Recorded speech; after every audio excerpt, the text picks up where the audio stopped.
नमस्कार, हमारा नाम है समरीन और आपने देखना शुरू कर दिया है लाइव सिटीज। देखिए आज 28 तारीख है और आज पटना हाई कोर्ट में बीपीएससी 17वीं मामले पर सुनवाई होनी थी।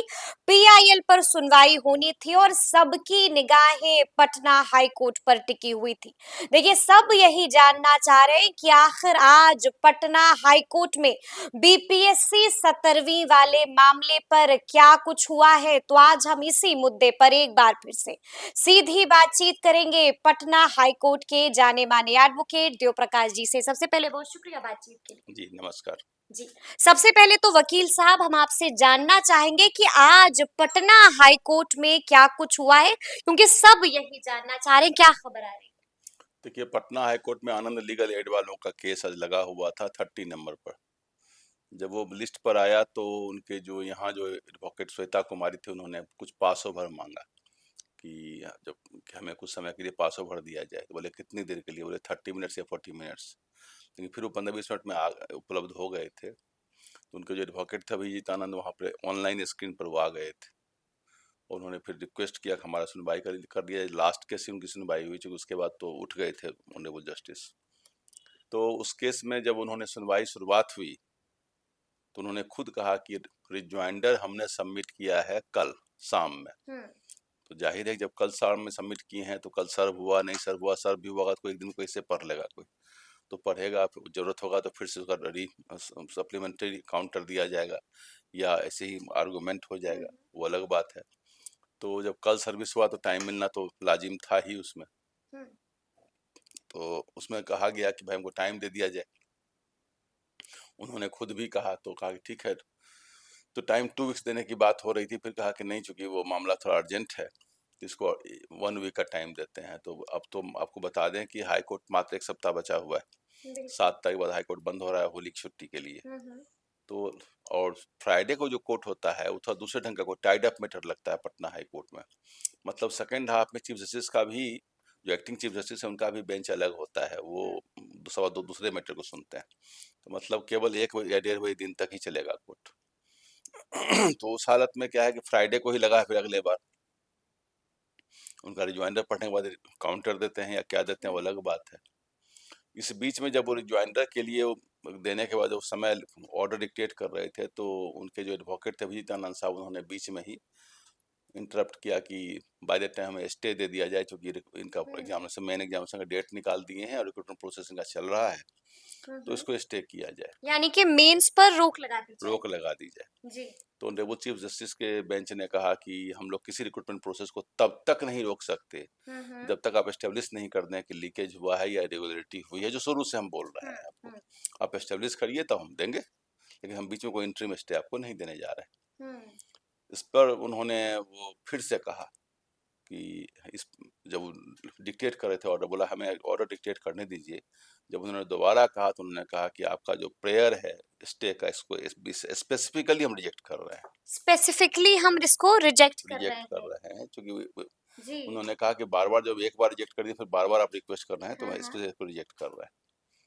तो इतनी सी सुनवाई हुई है, ज्यादा सुनवाई नहीं हुई, क्योंकि वो खुद कल उनको 2 वीक्स टाइम है, 1 वीक बस रिजॉइंडर सबमिट कर देना चाहिए था। खैर होती है लाचारी, बहुत वकीलों को भी बहुत दिक्कत होती है, लिखने में समय लगता है, वो अलग बात है, या बहुत बल्कि फाइल होगा तो टाइम लगता है। देरी के पीछे का कारण क्या समझ में आता है? देखिए टाइम लगता है, लेकिन हम लोग ऐसे केस में अगर इस ढंग का अर्जेंसी रहता है तो हम लोग 1-2 रोज में भी सबमिट करते हैं, ऐसा नहीं होता, 1 दिन में भी सबमिट किए हुए हैं। रिजॉइंडर 1 दिन में भी सबमिट हो जाता है? जी हमने तो किया है, हमने तो 1 दिन में किया है सबमिट, क्योंकि वो अर्जेंट मामला किसी का है, किसी का घर तोड़ दिया, डिमोलिशन का मामला हो, किसी का सीजर हो, रिकवरी हो, तो 1 दिन में रिप्लाई सबमिट होता है, वो अलग बात है। लेकिन अब उनको जो अपना कलेक्ट करना होगा इन्फॉर्मेशन, टाइम लग गया होगा और अपना रिसर्च कर रहे होंगे तो लगता है। देखिए उसको ये कोई ऐसा कोई अब नॉर्मल चीज़ नहीं, उसको नहीं 2 वीक्स लग गया तो लग गया। सबसे बस मसला ये है कि उन्होंने कोर्ट को पिछले दिन भी इरिटेट कर दिया था, क्योंकि जैसे ही उन्होंने कहा कि हम पिछले बार जो पास ओवर लिया, हम सुप्रीम कोर्ट में थे, तो उन्होंने कहा कि हम नहीं पूछ रहे हैं कि कहाँ आप थे, अपना केस आप आर्गू करिए। जज साहब ने कहा कि हम नहीं पूछ रहे हैं कि कहाँ थे आप, कहाँ आप थे, आप अपना केस आर्गू करिए। तो सबसे बड़ी बात जो पहले, इस बार तो पहले से इम्प्रूव थे वो, लेकिन मैंने आपको कहा था कि एग्रेसिव होकर आर्गूमेंट नहीं किया जाता है। और देखिए आर्गुमेंट क्या है, एक सबमिशन है, वो कोर्ट में सबमिशन कहलाता है। आप सबमिट कर रहे हैं वहां के, समर्पित कर रहे हैं, समर्पण के भाव से बोलिए। जब समर्पित है, देखिए इबादत करना और पटाखा फोड़ना दोनों दो चीज है। सबसे बड़ी बात, इबादत करना और पटाखा फोड़ना दो अलग बात है। पटाखा फोड़ना बड़ा आसान है, वो तो बाहर जाकर के मैंने उस दिन कहा डाक बंगला चौराहा पर अपना जुलूस निकालिए बोलिए, वो अलग चीज है। लेकिन बात को सरसरी तरीके से पॉइंट बाय पॉइंट रखना और स्टेब्लिश करना, ये बहुत ये आसान चीज नहीं होता, इसके लिए बहुत मेहनत लगती है, बहुत मोडुलेशन चाहिए वॉइस में, सबमिशन चाहिए। और ऐसा देखिए, सबसे बड़ी बात वो बता दें, उन्होंने कहीं फेसबुक पर कहा, लोग चर्चा कर रहे थे, हमने नहीं देखा है, उन्होंने कहा कि वो जो केस चल रहा है पप्पू कुमार वाला, वो चंदेल साहब, जस्टिस चंदेल के यहाँ, उन्होंने कहा कि जो एडवोकेट जनरल थे वो उसी कोर्ट में थे, पटना हाई कोर्ट में ही थे। उन्होंने कहा कि हम नहीं हैं, हम कुंभ स्नान के लिए गए, इसलिए डेट वहाँ एडजॉर्नमेंट लिया गया। गलत बोल रहे थे। संजय पांडे साहब उस केस में एडवोकेट हैं, ठीक है, बीपीएससी की तरफ से, उनके बदले कभी गए होंगे वो। तो संजय पांडे साहब जब तक जो एडवोकेट केस दायर करेगा वो उपलब्ध नहीं होगा तो आर्गुमेंट नहीं होगा, उनको भी पता होगा ये चीज। संजय पांडे साहब नहीं थे। उन्होंने एक बात और भी कही कि एडवोकेट जनरल साहब ने कहा कि हम शादी में गए हैं, जबकि वो भी वही थे। इस ढंग की बात, वो सुप्रीम कोर्ट में अटॉर्नी जनरल, उनको मालूम होना चाहिए कि attorney general of India and advocate general जो स्टेट हाई कोर्ट में होते हैं, ये दोनों का कॉन्स्टिट्यूशनल पोस्ट होता है। यहाँ तक कि एडवोकेट एक्ट में लिखा हुआ है कि अगर किसी केस में एडवोकेट जनरल सामने आ जाते हैं तो सबसे पहले उनको सुना जाएगा, राइट ऑफ प्री ऑडियंस उनको मिला हुआ है। और हमारे यहाँ एडवोकेसी में है कि ब्रदर जज का सिस्टम, ब्रदर का सिस्टम होता है, ब्रदर एडवोकेट बोला जाता है।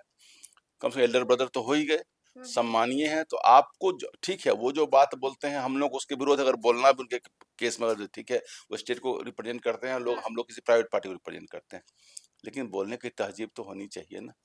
यह है, उनको सम्मान देके भी तो बोल सकते हैं आप। यह कहना कि वो झूठ बोलते हैं, वो बिन यहीं थे, इस ढंग की बात हो तो रोज कोर्ट में रहते हैं, रोज बहस सैकड़ों केसों में कर रहे हैं, इस ढंग की बात बोलो, उनका क्या चला जाएगा जो कह देंगे हम नहीं थे यहाँ पर। ऐसा वक्तव्य देना, वो बीपीएससी के एडवोकेट ने कहा कि ये बार कोड, ये उचित नहीं है, बिल्कुल अनुचित है, बिल्कुल अनुचित है और ऑब्जेक्शनेबल है, डिप्रिकेबल है, एकदम गलत है ये। लेकिन एक बात तो तय है ना वकील साहब कि आज बीपीएससी वाले अभ्यर्थियों को बड़ा झटका तो लग गया, खूब सारी उम्मीदें थी। मैंने आपको पहले भी कहा कि इनके केस से बहुत कुछ होना जाना नहीं है। ये जो आनंद लीगल एड वाले हैं पता नहीं क्या कर पाएंगे, लेकिन जो कहता मॉर्निंग शोज द डे, इनका फर्स्ट डे ही हमने देख के कहा दिया था कि ये कोई बहुत बड़ा मामला, पटाखा फोड़ रहे हैं बैठ के बाहर में, एक केस नहीं लड़ रहे हैं, पटाखा फोड़ रहे हैं। लेकिन थोड़ा सा हम ये समझना चाहेंगे कि अपने पीआई सबसे जो आपत्तिजनक बात है, उन्होंने एडवोकेट ये जो बीपीएससी के हैं, उन्होंने कहा कि ये बारकोड देकर के लड़कों से पैसा मांग रहे हैं। बीपीएससी के वकील ने ये आरोप लगाया, तो उस पर उन्होंने कहा कि हम एनजीओ हैं और हम लोगों से चंदा लेते हैं।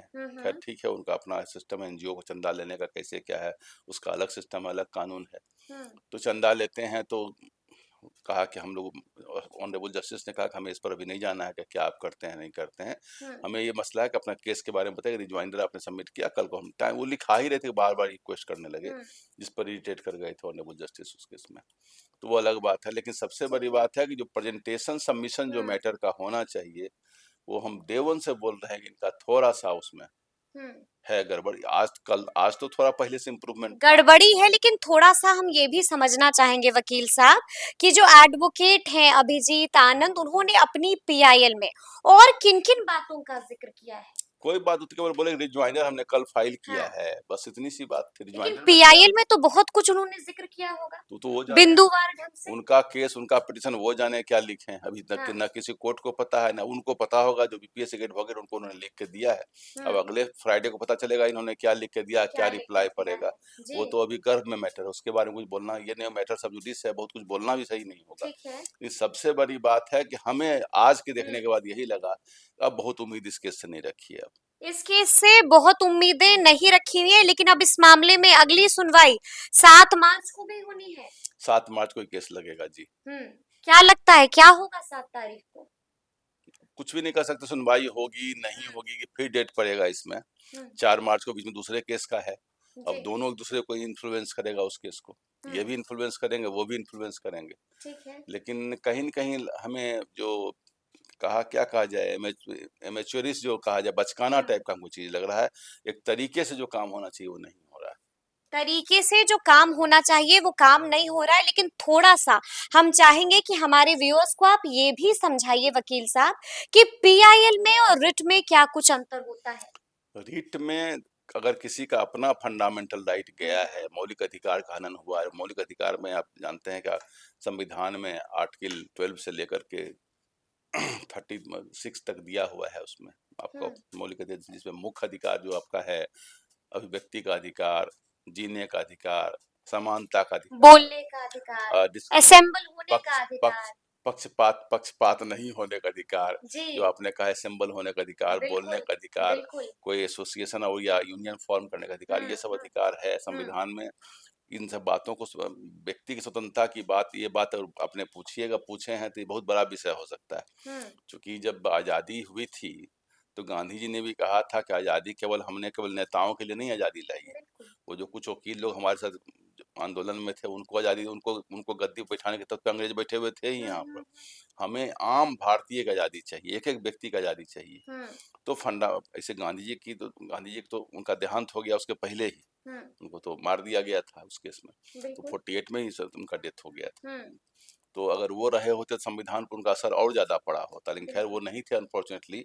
तब भी हुँ, फंडामेंटल राइट आया आपका। फंडामेंटल राइट यहाँ का जो अमेरिका का संविधान जिसको मैग्ना कार्टा बोलते हैं, हुँ, वो बहुत दिनों के बाद आया था, और जी। आपके संविधान में डे वन से फंडामेंटल राइट है। हुँ, तो ये एक नए आजाद होने देश के लिए बहुत बड़ा जनता खजाना है। हुँ, और इसी पर मैक्सिमम जो हाई कोर्ट में सुनवाई होती है और सुप्रीम कोर्ट में होती उसका है, आधार यही बनता है। फंडामेंटल राइट के हनन के अगेंस्ट में ही आप जा सकते हैं। बिल्कुल। तो फंडामेंटल राइट लड़कों का भी है कि हमें फेयर एग्जाम चाहिए, हुँ, वो उनका फंडामेंटल राइट है। लड़कों का ट्रांसपेरेंसी चाहिए। यह भी है कि डिस्क्रिमिनेशन नहीं चाहिए, बिल्कुल। हमें लेवल प्लेइंग फील्ड चाहिए। हुँ, तो हुँ, अगर हमें जैसे कि लोग बोलते हैं कि फलाने वाले बैच में इतने परसेंट हो गए, हुँ, हमारे वाले हुँ, बैच में इतना हो गया, 2 एग्जाम हो, कुछ उस बातें हैं बिल्कुल, उसमें। बिल्कुल। जी, जी, जी। तो लेवल प्लेइंग फील्ड तो फंडामेंटल राइट है। हुँ, आर्टिकल 14 में लिखा लेवल प्लेइंग फील्ड, सबको बराबर एग्जाम लीजिए, बराबर लीजिए, हुँ, सबको समानता का अधिकार है। तो वो सब अपना अलग सिस्टम पर बड़ा हुआ है, लेकिन हुँ। वो सब तो है ही अपनी जगह पर। बच्चों को जिन बातों की बात है, क्या बात है, नई बात, चूंकि हम उस केस में तो थे। आज वाली सुनवाई का कितना प्रभाव पड़ेगा 4 तारीख वाली सुनवाई पर? देखिए 4 मार्च की सुनवाई जो होगी हुँ, वो लंबी सुनवाई होगी। अगर ऐसा लगता है, मैंने ये नहीं कहते पक्का होगा उस दिन कोई डेट पड़ जाएगा, वो अलग बात है। लेकिन चार अगर चूंकि बहुत सारे जजेस जो छुट्टी पर भी जा रहे हैं होली को लेकर के, हुँ। तो 4 मार्च सुनवाई होगी, तो लंबी सुनवाई 2-3 दिन भी चलती है।